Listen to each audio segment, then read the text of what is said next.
Good evening, and welcome to A Grieving Mother's Journey, Leakland, where we air every Sunday from 6 p.m. to 7 p.m. with open mic every third Sunday from 6:20 to 6:50 p.m. We bring grieving mothers together to share, trust, and bond with one another, and to spread awareness of the pain that is caused when others choose to take a life by violence, and the various struggles we face on a daily basis just to make it through the day. I hope that this will make those that are on that horrible path think twice and turn their lives around. Welcome.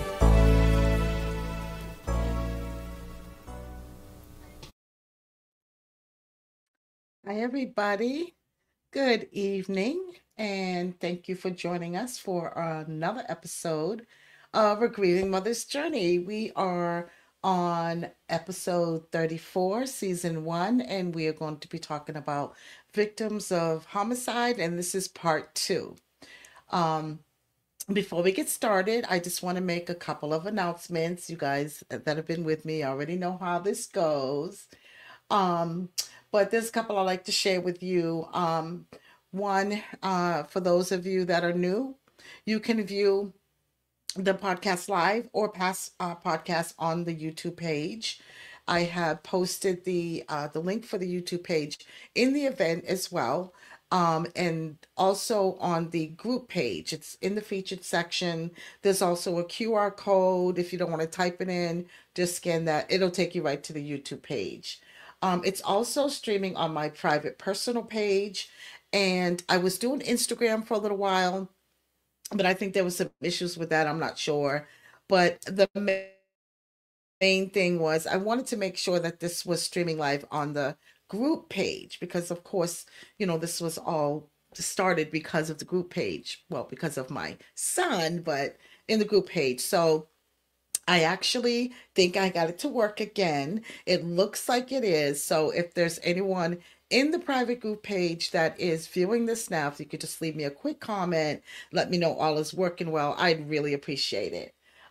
So when you go to the YouTube, if you wouldn't mind, please hit subscribe so you can watch all the past videos. You don't have to, but I would love it if you would. You can also get notifications too when you do that on when we're going to go live and what it's about. The second one I have is on February 2nd. I started providing a link to be able to come on board on the platform live if you choose to do so. All you have to do is click on it. It'll bring you in. I'll know that you're here and I can bring you on up. Now keep in mind, I know some of you are still a little camera shy or just not ready. And guess what? That's quite okay if you're not.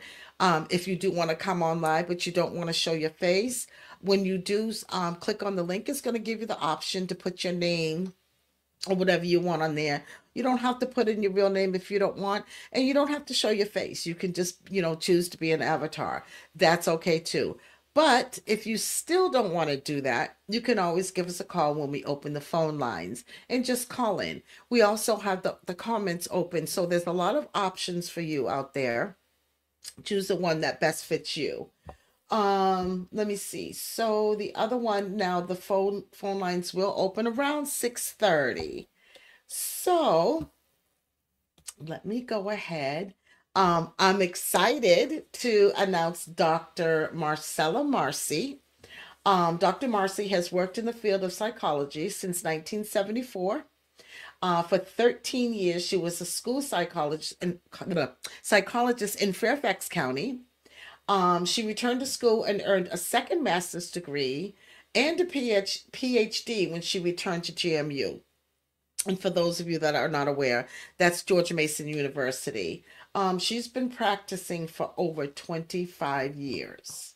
Dr. Marcey, she specializes in the treatment of trauma, but works with many issues combining cognitive behavioral, dialectic behavioral, internal family systems, and various trauma. She tailors therapy to the unique needs of her clients. She also leads a support group for loved ones of homicide. You'll hear from her about that later on. But she has a support group for loved ones of homicide victims for the state of Virginia. She wrote her dissertation on the long-term effects of experiencing the traumatic death of a loved one, with particular emphasis on loss by homicide, and other sudden deaths. So this episode is really geared towards homicide, which I have many people in my group that have been dealing with that for a little bit of time, a lot of time. So this is basically for you. And of course, all is welcome because, grief is grief. Um, Dr. Marcy has extensive experience working with the surviving family members of homicide victims. Outside of her private practice, she was an adjunct professor at George Mason University and is currently teaching at Nova, Northern Virginia Community College, and Laurel Ridge Community College, which is LCCC. So without further ado, now there'll be some questions for Dr. Marcy. I'm going to let her come on and maybe elaborate a little bit more if she'd like to on her credentials. And feel free, if you have a question for Dr. Marcy, please feel free to either leave it in the comment, give us a call when the phone line's open, or click on that link. You can come on board and ask her personally. Let's see. So before we get started, let me just double check the comments, and it looks like we do have one. Um, okay, Crystal. Okay. I'm not sure what that means. It's like a little, it's saying fuchsia flower shape, so forth and so on. So I'm gonna assume you tried to put it in emoji. I'm not sure what that is, but please update me. But thank you for joining, Krista. Love you. All right, so without further ado, I am going to bring Dr. Marcella Marcey on board. Hey, Deborah, good evening to you. Mwah, thank you for joining. All right, so welcome, Dr. Marcey. Hi, thanks for having me on. Of course, anytime. I'm so thankful that you've, chosen to go ahead and join this platform and try to, help me to help others. We welcome you and we thank you for being here. Thank you. It's been a long road to working specifically with homicide because I started out primarily working with trauma as a school psychologist. So before Oprah, nobody believed in child abuse and specifically sexual abuse of children. So Right.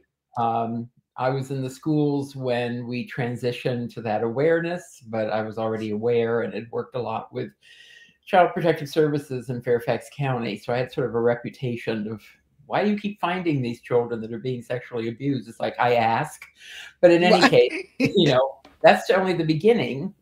These kids are traumatized. I also worked with high schoolers that had been, attacked and then when Saigon fell in 1975, I was in the school system. And so we had years of Vietnamese and later Afghani refugees coming in when the Russians invaded Afghanistan. So I had done a lot with trauma, but I had not done much with grief. And so, except occasional support for a student Right. or a parent. And then years later, when I was getting my PhD, part of George Mason's curriculum for a doctorate is that you need to do a community project. And Oh, I had an office. I was working with a group of therapists in Oxon Hill, Maryland, and it was the early 1990s. okay. And DC was the murder capital of the United States. The crack epidemic had hit. Yes, It ma'am. was a mess. And I worked with an organization in Upper Marlboro in Prince George's County called Stephanie Roper Foundation, which was the mother of a girl that had been horribly murdered. Mm. Actually, two different counties were involved. It was a horrible mess. And back then, there was no victim statement. I Oh, discovered wow. trials could take place without the family even being notified of the trial because murder is a crime against the state in which it occurs. It is not a crime against the family. So Stephanie Roper's Oh, mother worked, Mrs. Roper worked, she had 5 children, but, so 4 after her daughter's murder.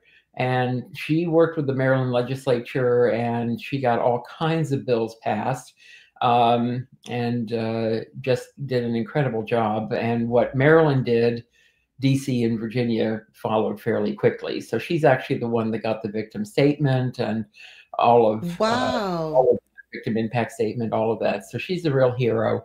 Um, she's still with us, but I haven't seen her in years. She did finally bow out of that foundation and then turned it over, and now it's Maryland Crime Victims Services. That's amazing information. I was Yeah. totally unaware. That's awesome information. Oh, I tell you, I mean, over my career, because I'm old, but all this, all these, things where the family's involved and you get to make a victim impact statement and all of that, none of that was in place in the 1980s when I first started. So it's impressive. Thank God we've come a long way. So I Absolutely. decided my community service was going to be a group that was set up by the Stephanie Roper Foundation. And what she wanted was a group for children because she had 4 children and saw the effect on the rest of the kids in the family with the murder of her daughter. And we tried, but I finally convinced her that we could do a group with adults. And what I did was I set up a group with the idea that everybody that was in the group would then be able to start support groups all over Maryland. Hmm. So the best way to learn to be in a group is to, or learn to lead a group is to be in a group. And so I just started a group of what were going to be future leaders. So we had people that their children had been murdered 12 years previously, and then some that were more recent, like 1 to 2 Hmm. years. And they joined the group, and we were going through it, and I was madly going to the library looking up everything on grief. And I think it was Wow. the third group maybe, that there was a blackboard in the room. We were meeting at the courthouse in Upper Marlboro, and we just started writing down all the symptoms, all the suffering that people were going through. Wow. And I'm sitting there and I'm like, this isn't grief, this is trauma. And so I decided to switch my dissertation to look at that. And I interviewed people 2 to 7 years after the death, because Wow. all the literature said 2 years, you're over it, you're ready to move on. But that's true of grief for many people. It's not true of trauma. Trauma leaves you stuck. So what I was looking Absolutely. at, huh? I'm No, I sorry, was what? saying absolutely. Absolutely, yeah. So I looked at measures of grief, but also measures of trauma. And what I found is among the homicide group, if what we do know is, this is going to sound very academic, but we've got a lot of research that says people get traumatized by things that they see as intentional. That's almost automatic. Okay. Mm. And that was true in my research. They are less likely to be traumatized if they think it was preventable, but not intentional. Okay. So Wow. something with that, but intentional, homicide's intentional. And then, Absolutely. so I did the homicide group, and then I compared that to a group of parents who had lost family, well, mostly parents who had lost children to a drunk driver crash. So preventable, but not intentional. Then I had a group of people that had their loved ones just drop dead with no warning. Um, I have grandchildren in the house. Sorry, you may hear some It's thuds. fine. You're fine. So anyway, so that was my sudden death group, and it was literally they just dropped dead. I mean, there was no warning, and I was like, I really didn't realize how often that happened. And then, thank goodness, the hospice up in Baltimore set me up with people who had had anticipated deaths, so they had warning and so on. So I interviewed 80 people who had lost loved ones, and I matched them the loss of a child is different than the loss of a sibling, which is different than the loss of a parent, Yes. regardless of what type. So I match them by kinship, meaning that if I interviewed somebody who lost a parent in one group, I interviewed somebody who lost a parent in the other three groups, so that we could kind of control for that. And what I found was that I did have one person who messed up my statistics for the homicide group because their child had fallen in love and married a teacher who was in her 30s when this kid was a teenager. And she had such sway over him. He did eventually leave her, but they considered it an anticipated death because they had spent a decade trying to keep him away from her, could not succeed in doing that, and then she finally did kill him. And so they didn't have the trauma. They had grief, but they didn't have the trauma because they had all this time feeling like they couldn't do anything to save him. So it was like a Mm. anticipated death. And then some of my drunk driver crash people considered it intentional because if they had been arrested before, had gone through rehab before, Mm. they got drunk, they got on the road, they did not necessarily I mean, it would have been delusional to think, oh, you killed my child intentionally. But what they said was it was an intentional death because that driver knew that he or she, Mm. mostly he's, could, kill somebody if he got on the road. So what I was looking for was what is grief and what is trauma? And so grief is an adaptive process. It's miserable. It looks a Mm-hmm. lot like trauma at the beginning. You get all the symptoms of trauma, intrusive thinking, all kinds of anticipatory anxiety and so on. But then after a few months, that begins to calm down, and as time goes on, people adapt, and Yeah, it that's doesn't go away, but they it learn to doesn't go navigate away, through it. but you get to move on. Mm-hmm. Trauma is it sticks you there. It's like a time capsule in your brain, and anything that reminds you of it, anything that overlaps with your experience, especially emotionally, can trigger off. It's like it happened yesterday. People lose the ability to really plan. They have problems making decisions. They Mm-hmm. have difficulty feeling safe ever again. If this could happen once, it could happen again. There's a hyper arousal with trauma, so which is actually, I mean, we can actually see it in the brain that the hippocampus fires 10,000 times more often in the brain of a trauma person than in a normal brain per minute. Okay, so What? you're in a state of hypervigilance, is how we refer to it. You can be kind of jumpy. You have problems sleeping. You try to sleep, and every time you go into start to dream, you tend to wake up. So people who are anxious can't fall asleep. People who are depressed often will wake up early and can't go back to sleep. But people with trauma can't fall asleep. They wake up early, and they wake up constantly during the night every time they I, start to dream. oh, listen. I, I listen. I cannot believe the I'm describing, confirmation right. that you just gave me because everything you just said, it's It's me. I swear on everything I love. Like, this is crazy. I'm thinking it's the grief process. Never connected. And I know with trauma and grief, I know they kind of go hand in hand. Yeah. But everything you just said, Dr. Marcy, I Hmm. swear, that's what I'm dealing with. Yeah. And I kind of want to go back to when you said you confirmed that there's a difference, right? In homicide, the loss of a child versus, another loved one.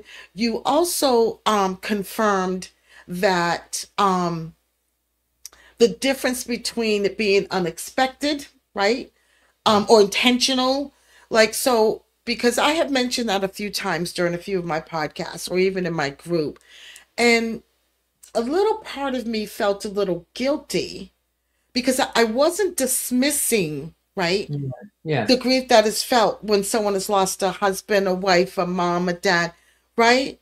Right. But I am telling you, people, it is losing a child, especially from homicide, Yes. is the ultimate loss. And Yes. it doesn't dismiss all of the other losses, but I swear to goodness, there's a difference. Yeah. And there's a difference, like you said, when it's intentional. Because, I've even said out of my own mouth, like, you know, I could see if my son was a gangbanger, this and that, he Yeah. chose this life and blah, blah, blah, blah, blah. Well, it didn't mean that I still wouldn't grieve or hurt, but I think it would Right. have made it a little less tolerable, Right. besides knowing that he died for something he wasn't. Right. Yeah. So gosh, this is like this is blowing my mind. Well, It's the blowing problem, my mind. I mean, when I started this, there was only one article on homicide. It was written by a guy named Park in Britain, and he was the only one. We were still back in the early '90s. We were still looking at you were supposed to get over grief in 6 weeks. And so there was some research. There was apparently some a ferry that ran between Denmark and Sweden or something. Anyway, it sank with an entire school population on board. I Oh, mean, it was a horrible tragedy. I had never even heard of it in the news, but that's probably when I was in graduate school. And so that particular researcher followed those families. And what he found was the first year was the worst. The second year was hard, but by the end of the second year, most people had gone on with their lives. It didn't mean that they didn't think about it and that kind of right. stuff. They weren't at the point where you couldn't work, you couldn't make decisions, you couldn't you couldn't Mm, open your closet in the morning and you're going to go to work and you can't figure out what to wear. yes. you know, Yes. and Wow. adults sometimes do better because if they've got a job that they've done for a while, they can kind of go on automatic. But Exactly. I was especially interested also in their siblings, the kids, and they don't. Teenagers don't want to be different from other people, so they're not going to talk about what's happened if some of a family member's been murdered, and they are having to learn new stuff all the time, and so they can't do automatic. Right. Um, Right. Right. so, That so makes sense. it also the effect is going to make a difference where you are in your stage of life also. And then the kids that I've worked with homicide, why did somebody kill my daddy, why did somebody kill my brother, Mm, and this I said this is what everybody asks, the why. the why. But That's the yeah, big thing. Like, well, why? it Why drives would you people do that? crazy, but it's not a useful question. I've pointed out to people that I've worked with, it's like, so if I arrange for you to get, in a cell with this guy and you could talk to him for 15 minutes, is there something he could tell you that would be like, I got it now. That's why you did it. Okay, I'm fine with that. No, No. no why. There's No. no reason to ever kill somebody. Never okay with whatever the response is. Yeah, I mean, war is one thing, but I'm sorry. I got in trouble during the Vietnam War saying I didn't think there was any reason to kill people. And it's like, oh, well, maybe one. I'm kidding. In any case, but, I mean, that's the intentionality changes everything. I mean, how can people can get hit with hurricanes and earthquakes and have losses and they're not traumatized Yeah. because it's a natural event. Right. Nobody did it to you. Yeah. But you Yeah. have That makes somebody, so much sense. and with my first group, we agreed that we were never going to say that we had lost the children, that we were going to say the child was taken. My son and And daughter and were taken. really, right. Yes. That's basic. It Yeah. is what it is. When it Yeah. comes to homicide, exactly. Somebody took Yeah. that child from us, Yeah. Yeah. because it was intentional and it's a homicide. Yeah. This is really amazing. I'm already like Thinking the same. But before we move on, Huh? I do want to read a couple of the comments. We Okay. do have a couple of questions. Um, Jeez, I'm blown away, Dr. Well, the Marcy. problem I was we were really am. pathologizing grief. We were saying if it lasted more than 2 years, there was something wrong with the person who was grieving. I heard that before. Yeah, that it was abnormal grief or pathological grief. And my case was, this is not grief. It's This is trauma. trauma. And the people that I have later, I had one client, it was 12 years after her daughter was killed, and she was in South Dakota, and they're very nice. They'll let you see people in South Dakota. Don't worry about the license. It's fine. So I'm doing, literally, we didn't have Zoom, so I'm doing phone sessions with her. And then the killers, there were 5 males that killed her daughter. They came up for probation hearings. So she ended up coming to uh, Prince George's County. And then I did a session with her that worked. That there are techniques where we can actually rewire the brain around a traumatic event. And I did that session with her. And what's always amazing to me is when we treat the trauma, the grief has gone on. That adaptive process is going on in the background. But what you're dealing with is not grief, it's trauma. And once we treat the trauma, people have actually resolved the grief amazingly, even while their brains were so involved with the Interesting. trauma. So I'll stop talking. You ask your Yeah, question. and when we come back, I want you to kind of elaborate on how that trauma was treated. Yes. But we just have a few comments. I just don't want to forget our listeners. And Deborah is amazing. We connected. She actually has a group on Facebook called Wake Up Before You Don't. Basically, she's a lot of her members have lost a child or loved one by fentanyl. Right. But yeah, she's a wonderful supporter, and she's just amazing. But she says grief doesn't go away. No. And then Crystal's my daughter-in-law. She's also the admin on my um Facebook page. She was like, yes, with like up 10 million exclamation points. She was like, intentional. It's trauma, not grief. She said, Yeah. this just hit the heart. So she's kind of feeling the same way I was feeling, like that really did hit something. Yeah. And then Deborah says, yeah, you don't get over it. So that, that's our comments that we have on, the YouTube. I'm sure we have many comments on Facebook, but this only, well, actually, no, this used to show me Facebook. But anyway, so, yes, so that's some of the comments. And before I get into the other questions that I had for you, because I heard you say that once they were treated for the trauma. So I wasn't aware that there was a treatment for trauma. Now, I know, there's different medicines out there and this and that. Most of it is geared towards PTSD, anxiety, depression. So is there an actual treatment for trauma? Yes. And if so, what is it?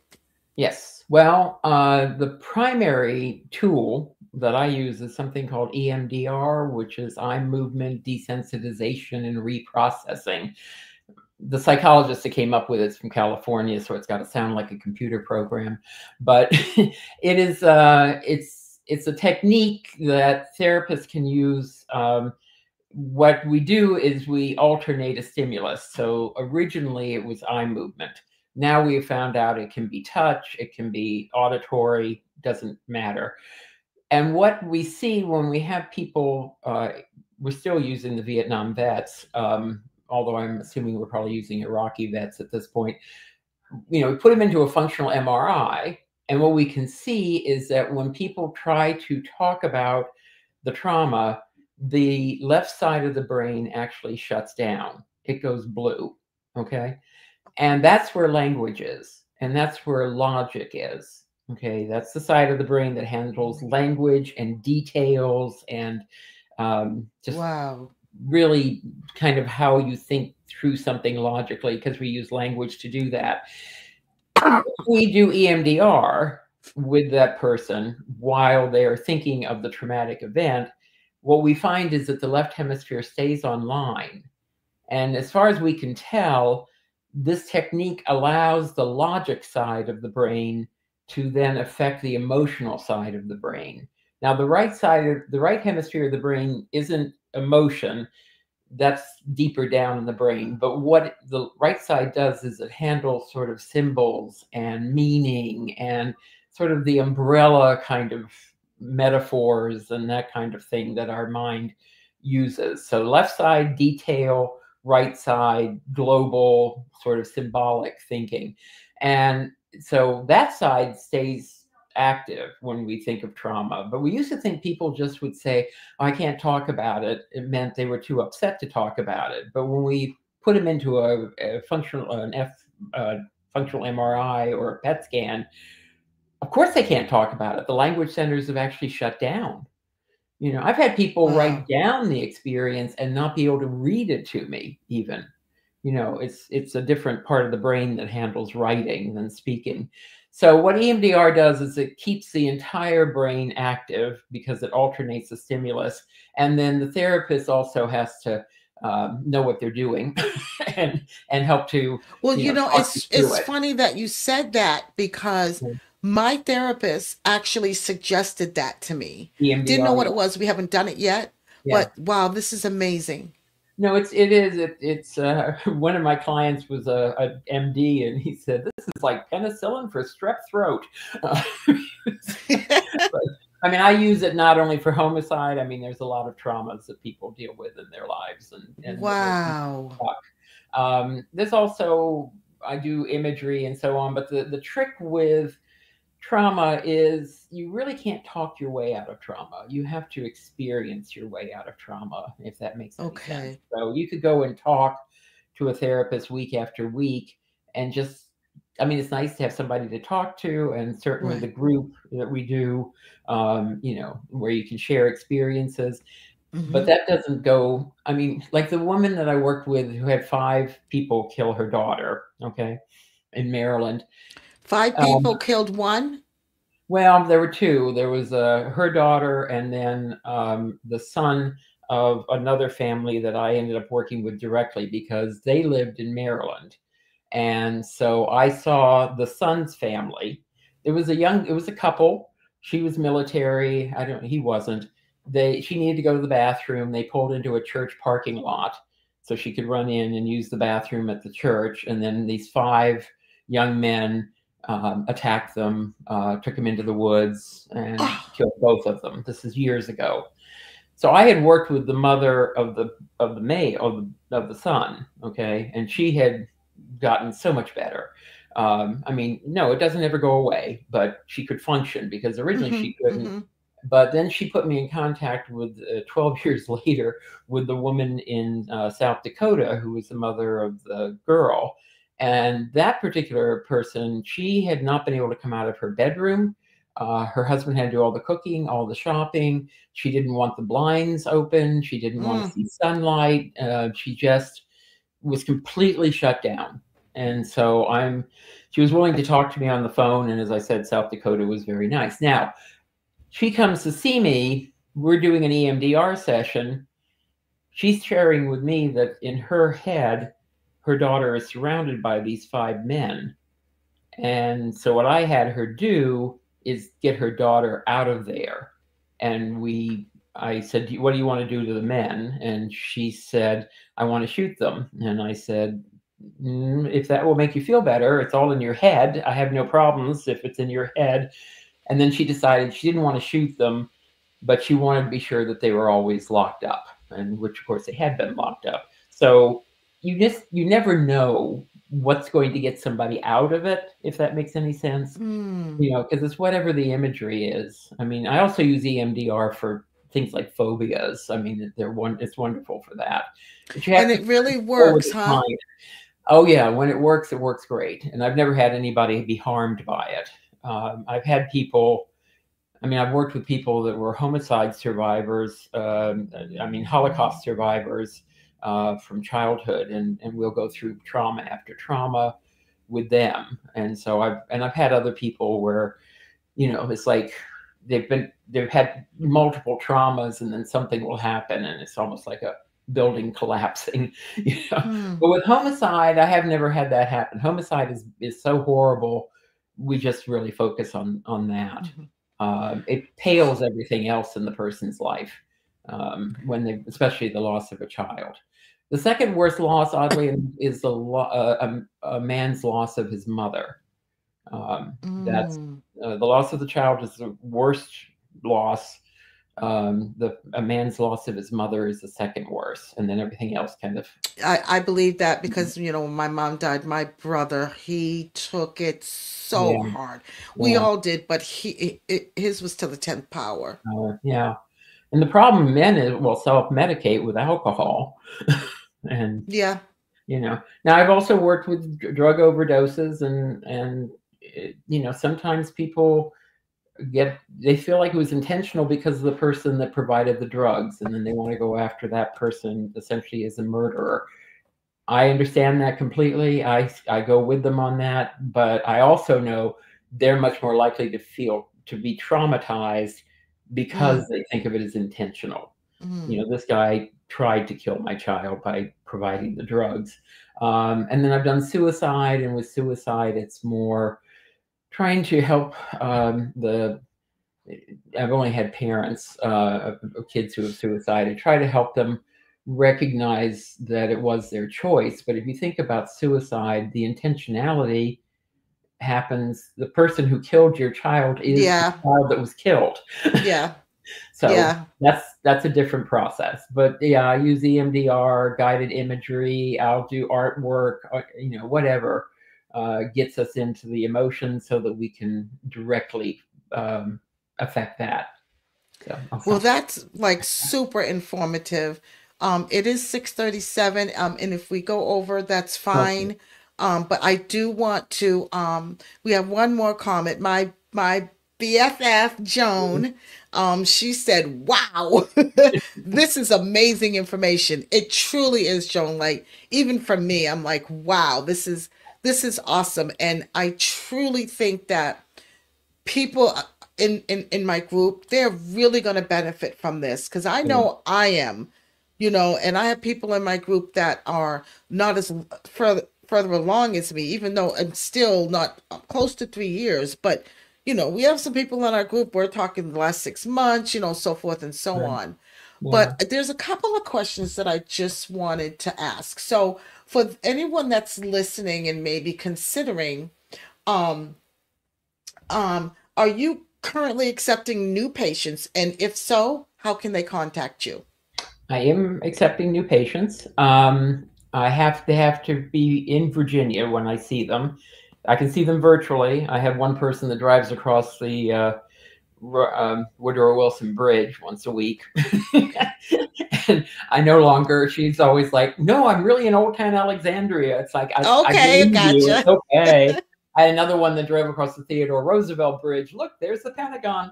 It doesn't matter where they live. They just have to be in Virginia because that's where I'm licensed, is in Virginia. Got you. I have recently applied, very recently, 2 weeks ago.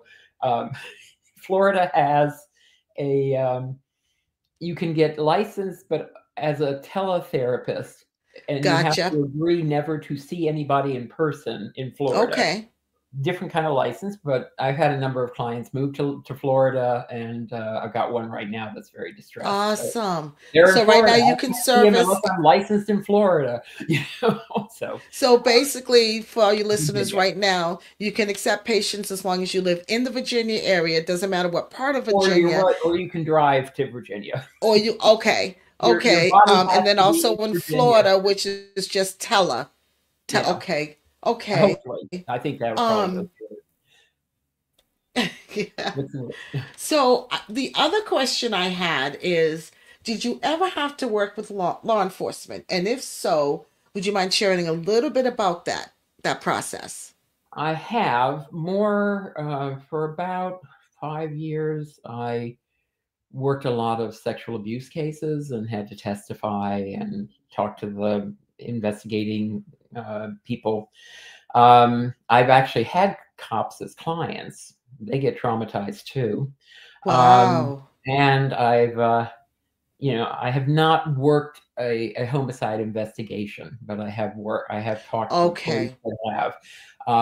Yeah, I've had three police officers around homicides of other people, but one was, I was licensed in Maryland at the time, but it was one of those drive-by shootings, and the mother got shot in the shoulder, but her 4-year-old was killed. And Oh, he was so traumatized by finding that baby, in his car seat, dead, that he needed oh to my empty himself. gosh. So sometimes they come upon stuff that's just, the cops have a very hard time with the death of children. I'm sure. I'm That's sure mainly what I end that's up horrible. treating. Yeah. And then they also can get traumatized by I had one policeman who he got so mad at his partner who left his coffee cup on the desk that he flipped the desk across the squad room. So I ended up, that makes them, you got to see a therapist. You start flipping desks across the squad room. Right, right. So he'd been in a shootout, and his partner had been killed, and he couldn't do anything about it, and so on. So he was Horrible. very traumatized. One of the symptoms of trauma can happen is you're territorial, and that is your territory can move. So, right now I'm at my daughter's desk, but if I were a trauma patient and somebody came in to take something off this desk and I had made that my territory, I would be really enraged. I mean, if Mm. somebody can touch your car, somebody can honk at you in traffic, and it can just set off a rage reaction. Oh, It's not like wow. but it can Right. also be in this particular case, his partner sat on his desk and he told his partner to get his ass off the desk. And then the guy walked away and left the coffee cup on the desk. And my future client just flipped out. Wow. And about It 4 months into me seeing the detective, the partner calls and he says I can use the bottom drawer of the file cabinet by his desk. Is it safe? I said, yes, that's okay now. He won't go after you. But you don't want a traumatized cop on the street, because they're going to see threat everywhere. So Right. they really, and they can be ordered into being treated, but they resist it usually. But anyway, yes, Well, I I have more want fun with to police. Yeah. I do want, I know it's a little bit late, people. Yeah, Don't sorry. worry. Yeah. If you want to call, we won't leave until we answer your questions. It is 6:43. I'm Yeah. sorry, I'm a little about 15 minutes late. I'm going to go ahead and open the phone lines. Please feel free to call. Numbers scrolling at the bottom while we're waiting for calls. We will continue to talk. But feel free if you want to come on and speak to Dr. Marcy, just click that link. We'll bring you on board. You can speak to her, on the platform. But if you just want to give us a call, feel free to do so. So phone lines are now open. Again, the number is scrolling at the bottom of the screen. Give us a call. And while we're waiting, um, so what advice or suggestions would you have for victims of homicide that would help them kind of navigate through the pain? Uh, yeah. Find somebody who, first of all, be aware that your friend group that you had before the murder probably is not going to end up being your friend group. Some people will Mm. hang in. Ding, Many ding, people ding. will bail on you. Hmm. It's not contagious to have your child murdered, but people treat it as though it is. Yep. And they also just feel like they don't know what to say, and they often don't, because they'll Yeah, say which is a sad part of it. it is. So, and even the statement, I can't imagine, I just can't imagine what you're going through. I know sounds very nice, but what it says is you're so different, you're not even part of the human race anymore. You know what I'm saying? I mean, I just can't imagine. The worst I think I ever had was somebody who gave a homicide survivor a puppy and said, "Well, we thought we'd like this now that your son's dead." Oh, People say oh really my, stupid things. wow. Yeah. I will say what you want are people who are not afraid to say your child's name. Thank you. Many of the people I interviewed, they loved being interviewed for my dissertation. I can't tell you how many, especially the homicide people, but other people too. It was so nice to have somebody say my child's name. Thank you. Nobody will say their name. Because they're too afraid, but little do they know that's actually therapeutic for us. It lets Yeah. us know, hey, you know what? My son did exist. And you acknowledge that. Yeah. Talking about it is like so helpful. Talking about my son is so helpful. Sometimes it's painful depending on what the conversation is about, right? But it's very helpful. And, it's when the silence is there and you don't say anything, that's what hurts the most, Yeah. And you so, and know? then finding people, I mean, nice that we have the internet now, so you're not just stuck with the geography right around you, but finding Yeah. people like the support group, that's paid for through grant money from that Virginia Victim Assistance got for support. And speaking of Um, that too, yeah, yeah, I did want you to mention, so as I don't know, well, most of you don't know. So Dr. Marcey, she has this group for homicide. It's based out of Virginia. It is virtual. yeah, And it's an amazing group, you guys. I can't tell you how amazing it is. It's a group of people that and it's a small group, but right, it's a group that genuinely cares about one another. We share with one another, and it's based off of just homicide. People that have lost a child by yeah. homicide. So, Marcella, would you mind letting our guests know how they can be a part of that group?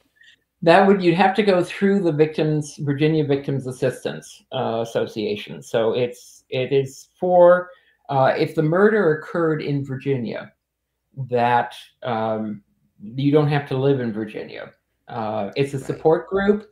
So because it's a support group, and I'm not quote doing therapy, I some of the people, Mercedes is in Maryland. Other people are in other states sometimes. Mm-hmm. I think one of them's in West Virginia. So I don't get to. Yes, I'm not hung up on that. It is a support group, and as you know, you guys do therapy for each other. I'm just kind of there to make sure nobody exactly. gets ignored and so on, because you all know what you're dealing with. You all know what you're talking about. Right. And, you know, it's, you're going to find people that you don't have to explain anything to. And Exactly, because we already know. my group is different in that I do focus on anger. And for some reason, grief therapists and people seem not to want to deal with the anger. And I've had And that's clients a tell me they have that felt, plays a major oh role. yeah, you feel anger like you never knew you could feel. Thank you. And it just kind of comes in waves, right? You can have a Yes. day where you're pretty calm about it, and then other days it's like you're just enraged, and it just, you Yeah. know, Yeah. And I'll crazy. tell you, many psychologists, I don't understand. They seem to have a hard time with anger. So I know when they were going to electrocute Timothy McVeigh, the Oklahoma bombing, I actually was there Mm, for a week. It was horrible.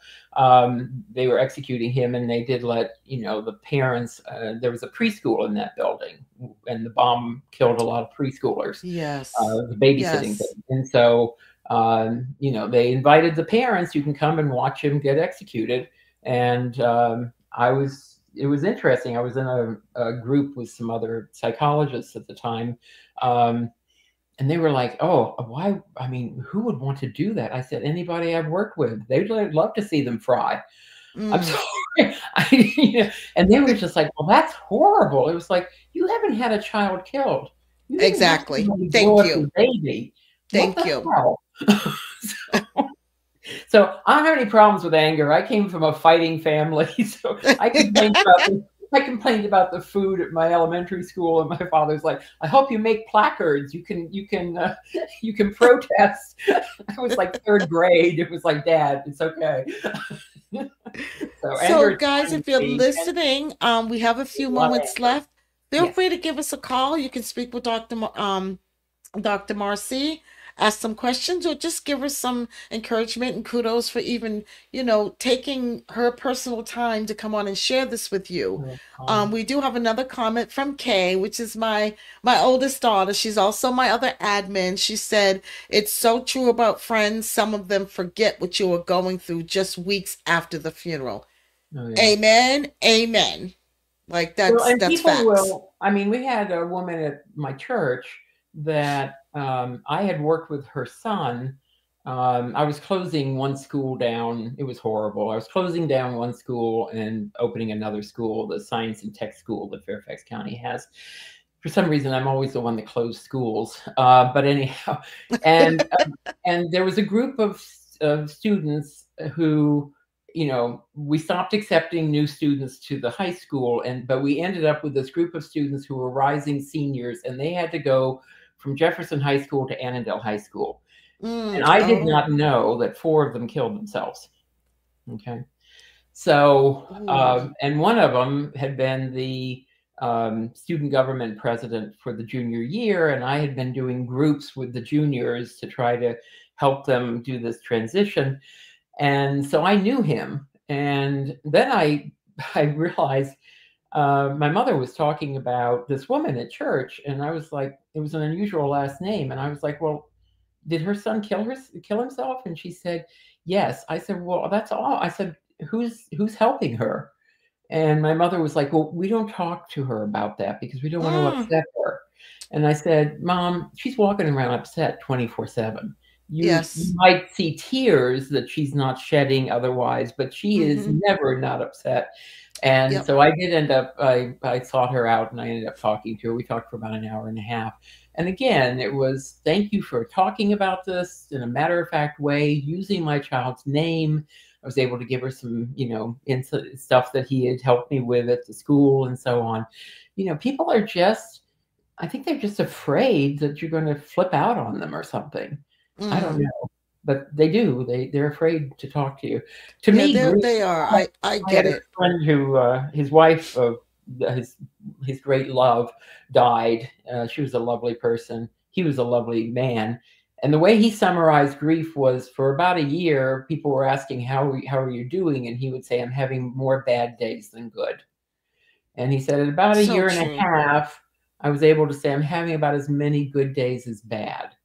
And then by 3 years, he was able to say, I'm having more good days than bad. Mm. That to me is a summary of grief because it never goes away, but the ratio of Right. suffering to not You be kind of live with able. it. You learn how Yeah. to work with it and how to manage it.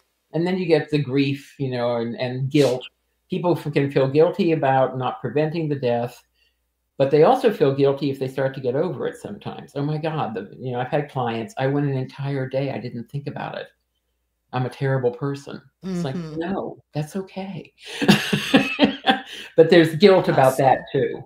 too. So I'll stop talking. Go ahead.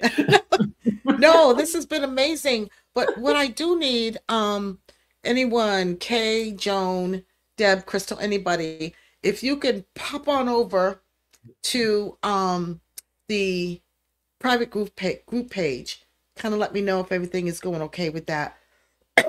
I'd greatly appreciate it. Just kind of hit something in the comment. Um, but there was one more question. I know we had quite a few questions, but um, geez, your information it just got me captivated. So I captivated. I'm just Right. like, Or oh, excited. One okay. or the Some of other. these questions don't even matter at this point. um, let's see. I think there was one more. Um, um, Thank you. Oh, the journey of grief is on. She says very informative episode. Thank you for sharing. Yes, that like the information in this whole episode. It's more than I anticipated great things, but this has gone above and beyond. Oh, Like this is amazing. And then okay, and then Kay says I'll go check. So Moody says, "Can you see my comments?" No, well, this is the first comment I saw in here. Did you do more comments? Moody, let me know. Oh, and then Kate confirms it's working in the group. Amazing.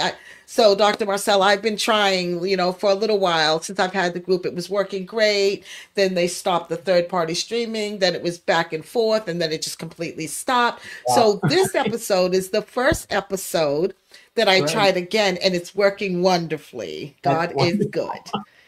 if you want to go, you can. I do have a website. We all have websites. So mine, it turned out there was Uh, actually another Dr. Marcy somewhere, which I was surprised at knowing my husband's family. But anyway, so I'm the Dr. Marcy. So so I'm THER. going, what I'm going to do is I'm going to type it in the Okay. comments right now so people will have it. Heather. So Yeah. it's www. Uh-huh. THEDR. ER. Doctor, the doctor. So Okay, just the hold on. We have a abbreviation. caller. I'm so sorry. Okay, great. Hold on. Yeah. Thank you for calling the Griffin Mothers Journey. Hi, Butterfly. Hey, ladies, how are Hello. you? We're good. We're good. I'm loving this episode. Um, Sorry, me and Brian were trying to get our phones to stop sounding off. I actually had a question for is it Dr. Marcy Dr. or Marcy, Marcio? also known as Marcy Marcy. I Dr. married Marcy, that name. yes. Marcy. Okay, well, nice to meet you, and thank you for coming on with my mom. I really appreciate that. No problem. Nice to The meet you. question that I had. I don't remember the term of what it is, but there's some such thing when a person is suffering from emotional trauma. I don't know if it's a therapist that does it or if it's like a holistic thing, but they say like you release like the trauma from your body through certain types of sessions. Are you familiar with that, or is that something that you believe in? Well, we do. I think you may be referring to Freud's ideas about catharsis, where the idea was you were going to kind of act out the emotion and get it out of your system. And uh, I've had a couple of clients. One of them actually broke my couch. That when we're working on the traumas, we'll actually act it out and get that incredibly strong release. And then I also have Wow. people that are more like, oh,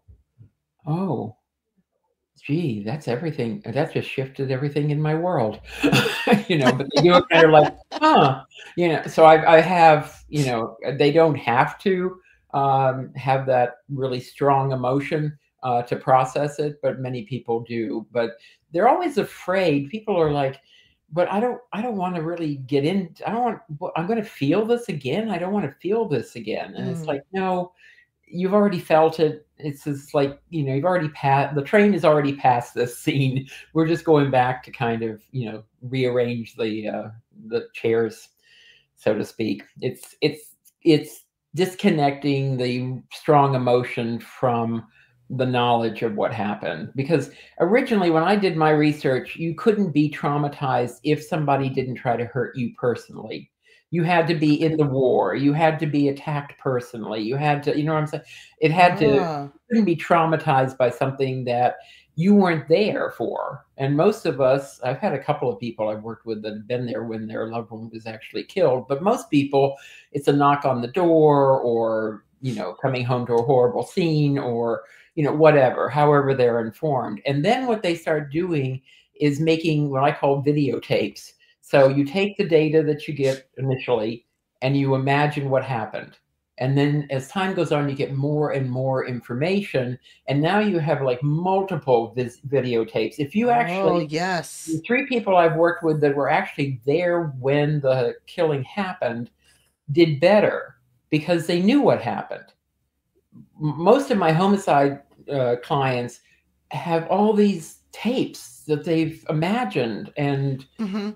we have to go through those tapes. I mean, they have seen the murder, but they've seen it in their head based on whatever information they get.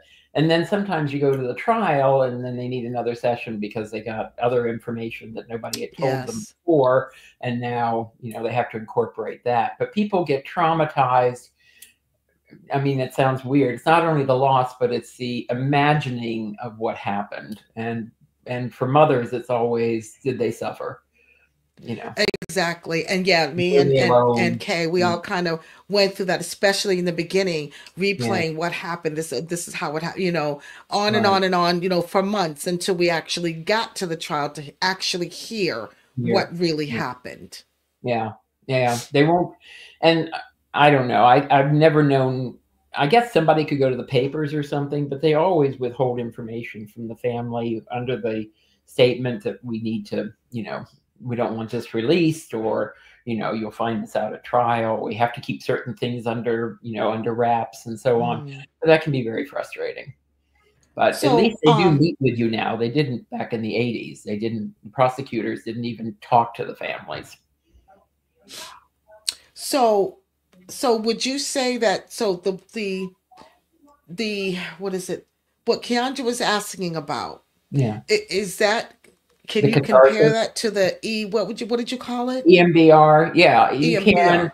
I mean, the person who broke my couch had been horribly abused as a child, but he had compensated for that by learning how to do combat. And, he was trained military. So when he was going through the process of what had happened to him as a child, he was beating the hell out of my couch. And I'm glad that he actually walked out before the couch collapsed, because he would have felt very bad. I've had other people that really, they're sobbing and so on. The homicide, the experience with homicide survivors has not been like that. I mean, what it does is it allows you to just get in touch with the loss, as opposed to Keandra, all are the you able to hear danger her and okay? everything. A little Yeah. bit. It sounds just a little muffled, but I mean, I can hear her. I just have to really Yeah. focus and listen. Okay. Okay. Yeah, because I kind of noticed that even with my headphones. Let me Hmm. see. Is this No, better? I'm Can you say sorry. something, Dr. Marcy? Yes. Hi. Yeah. Is that a Sorry. little better, Keandra? It's the same, but it's okay. I mean, I can It's, hear her. Okay, I'm I'm seldom sorry. muffled. So I The guess, main Keandra, is cathartic thing I your do. question was basically, does it work, or is that something that, is your question, does that work, or would she recommend something like that? I think my question was more of, I mean, with her being licensed, like, because like when you talk to some people about it, they don't think that it's real, like it's a real thing. So I first wanted to confirm, like, has she experienced like watching it and doing it and it actually works for people? And Oh then yeah. that would just like kind of lead to, me asking specifically, like in my situation where it's a homicide, like she was saying, sometimes you have to have like physically gone through those things, and I didn't, obviously.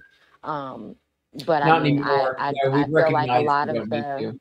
Yeah. um the days where like my body hurts and stuff like that, sometimes I just feel like it's just for me being drained from the Mm, bad days that I mm, have. And I just always wanted to know, like, is it a thing where you can really like release this stuff from yourself and it actually physically mm. helps you feel better? So what do you think, Dr. Marcy? Have you experienced that, like with any of your clients? Does this actually work, or? Yeah. What we release primarily are the emotions that other people might find distasteful, like anger. I I'm non-judgmental about that. It is perfectly fine if you're not angry about it. I have had people that are not angry. I have more people that are enraged, especially with homicide. So that's part of it. The ability to swear and yell and just let me know what they would like to do to the SOB. That's part of releasing. But the So, okay. EMDR is more, it's a technique to allow you to have logic around the experience. So you're not just hit with waves of emotion that can be incredibly unpredictable. You So know, it sounds like, Kay, that it is like a real thing, yeah, Hmm. that it can be works. done. I guess it would really just kind of be a preference on that, or the EMBR. I think I said that EMDR. correctly. Well, we don't just do So, EMDR. We talk, and it's just you can't talk your way out of trauma, but yeah, the talking part is very important. And of course, you got to yeah. trust the person you're working with. If you don't trust the therapist, it doesn't work. I mean, you have to feel accepted, and you have to trust them, and that they're not going to do any harm, and that they have your best interest at heart, and that you get to say yes or no to anything. So that's very important. I'm pissed. Your life has gone out of So control. did that answer your question, Kay? Yes, and thank you so much for your time. I appreciate it. No problem. I see we're past 7. I hope that's not a problem. Thank you, Kay. Did you have any other questions or comments for Dr. Marcey?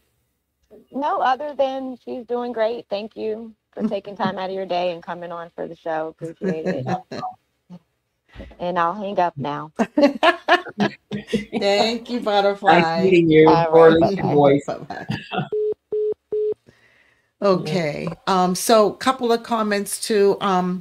So Moody also said, okay, so apparently he posted a couple of things on Facebook. Yeah, I couldn't see it, Moody, because I'm not on the Facebook, but it's gonna be there if that's where you posted it. But she said, Dr. Marcey, she said, I just wanted to tell Dr. Marcey that her words and her work is very much appreciated. Oh, thank you so much. Okay, wow. So I don't even want to go, but it's 7:06. We went a little bit over, which is okay. I can tell you that specializing in trauma is not depressing as a therapist. People get better. So and that's good to hear. And it is that I think that's something we can all hold on to, that we do get better. We just have to be patient, work through it with the right person, as you stated earlier. Have the right treatment, and we're all going to get there, guys. We're going to get there. Just be patient. Okay. I'm going to put the website in again. So I have www.the. D as in dog, R as in Robert, and then my last name marcey.com. Okay, www.thedrmarcey.com. Yes. Got it. All right. I put it in the comments so people will have that. And that'll give you phone numbers and email addresses and all that. It's all on that website. So. Awesome. Okay. Well, this was so good that I might have to have you back one of these days if you wouldn't mind. You're amazing. This was absolutely just perfect. It is. I think the estimate is that 25 people are affected by every murder. That it's like it just kind of spreads out, A minimum of 25 people? I would say about, I don't know. That was the research. Somebody actually, you can get you can get published for various things. Right. Somebody just went around and interviewed. It started with a homicide and then just started interviewing the people around that homicide and the people around those people. And, and then you even have people that read about it sometimes in the paper and get freaked out or whatever. So, people are really affected, but the family is affected the most, and that's who I work with. Yes, indeed. Yeah. All right. Gosh, well, this was awesome once again, Dr. Marcey. I truly appreciate you coming on. It was amazing. Thank you so much for taking the time to come on. And gosh, so I guess, maybe one of these days, if you wouldn't mind coming back, I'm sure my listeners would love to have you back. No, be perfectly happy. Okay. And any questions? Well, I will see you next month. Yes, absolutely. Second Thursday of the month we meet. Yes, awesome. All right. All right. Thank you so much. There you go. Well, lovely people, we are signing off. I hope you enjoyed our episode this week. Be sure to tune in next Sunday from 6 p.m. to 7 p.m. And remember, no matter how old or how young, our children will forever be our babies. We just have one with wings. Be gentle with yourself and take all the time you need to heal. Thanks for joining. Good night. Good night, everybody. Thank you again for joining. I appreciate you. Have a good night.